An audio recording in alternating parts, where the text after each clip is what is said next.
Hello guys, সবাইকে স্বাগতম জানাচ্ছি আমাদের নতুন একটা ব্লগে।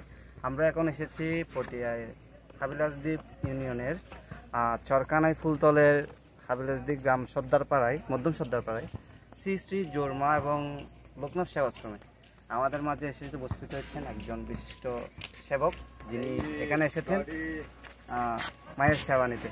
তো দাদা, আমি আপনাকে প্রশ্ন করতে চাই, এখানে এসে আপনার কেমন লাগছে? আমার মনে একটু এই মনে করেন শান্তি, একটা মনে করেন ভগবানের জায়গা আসলে এমন তো মনে যে ফিলটা, ওটা তো বলার মতো না। আপনি যদি কোনো একটা মন্দিরে যান কিংবা কোনো একটা ধর্মীয় জায়গায় যান, ওখানে একটা আলাদা শান্তি পাবেন, এটা আর বলার মতো না।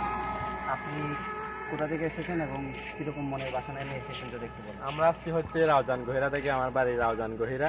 তো আমরা এখান থেকে আসছি সেবা নিতে, আমরা ভাই ব্রাদার নিয়ে 5 জন আসছি। তো আপনি এখানে এসেছেন, তো আপনার কি দর্শন হয়েছে? দর্শন হয়েছে। এখানে তো মনে করেন এখানে সকাল থেকে ভিড়, উনি পূজা আস্থা দিছে, তারপরে এখন দেখতেছে সেবা দিচ্ছে, এরকম আর কি। সেজন্য একটু আমরা হাঁটতে বের হয়েছি। আপনার কাছে আমার জানার ইচ্ছা আছে, সবাই তো এখানে অনেক মনোবাসনা নিয়ে আসে, হ্যাঁ? অবশ্যই অবশ্যই। তো আপনার তেমন মনোবাসনা যদি কিছু থাকে, আপনি আমাদেরকে যদি একটু শেয়ার করতেন। আমি মনোবাসনা নিয়ে আসছি অবশ্যই, সেটা হচ্ছে আমি আগে ওনাকে যাচাই করব, আমার ব্যাপারে কিছু জিজ্ঞাসা করব, তারপর ওনার সাথে সবকিছু শেয়ার করব। আমার জীবনে বর্তমান লাইফে কি কি ঘটতেছে, আমার কি সমস্যা, দোকানে কি সমস্যা, ওইগুলো নিয়ে ওনার থেকে যাচাই বাছাই করার পর তারপর উনি যা চলে শুনবে এগুলো। তো গাইস, আপনারা দেখতেই পাচ্ছেন আমাদের এই সনাতনী ভাই যেটা বলেছেন, উনি একটা মনোবাসনায় নিয়ে এসেছেন। ওনার মনোবাসনা যেন পূর্ণ হয়। আমি শ্রী শ্রী জোরমা এবং লোকনাথ সেবাশ্রমের অধ্যক্ষের সাথে কথা বলেছি। উনি বলেছেন ওনার যত সমস্যা আছে তত সমস্যা দূর করে দিবেন, এবং আমরা চাই এই মন্দিরটা আরও প্রতিষ্ঠিত হোক, অনেক বড় হোক, এবং ভবিষ্যতে যাতে আরও বেশি বেশি ভক্ত সমাগম এখানে আসে।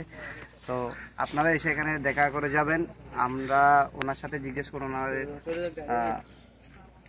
ওনার পথ পরিচিতি আমরা জিজ্ঞেস করেছিলাম। ওনাদের পথ পরিচিত হচ্ছে পটিয়া। আপনি যদি চিটাগং থেকে আসেন তাহলে আপনি অবশ্যই পটিয়া আসতে হবে। পটিয়া থেকে যে কোনো গাড়িতে করে ইয়াতে চরকানাই ফুলতলের এখানে আসতে পারবেন। এখান থেকে রিমন সর্দারের বাড়ি বললে সবাই দেখা দেবে। তারপরেও ওনাকে সবাই নিমন মা বলে অথবা গুরুমা বলে সম্বোধন করে।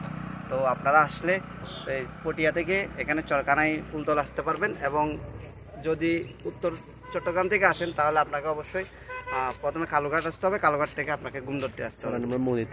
তো গুমদন্ডি আসার পরে এখন ওখান থেকে আপনি চরকানাই ফুলতল এসে রিমন সর্দারের বাড়ি যে বললে যে কোনো কেউ দেখা দিবে। চলুন আপনাদেরকে একটু মন্দিরটা দর্শন করাই। পিছিয়ে যাও আরো।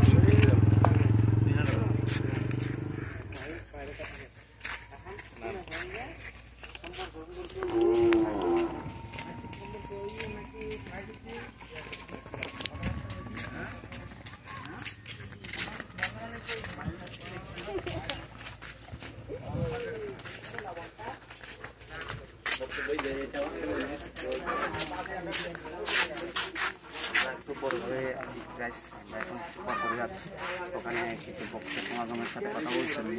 তো আমরা কথা বলেছিলাম, উনি এখন সময় দিতে পারছেন না, একটু পরে আমাদেরকে সময় দেবেন এটাই বলেছেন। তো আপনাদেরকে একটু পরে আমরা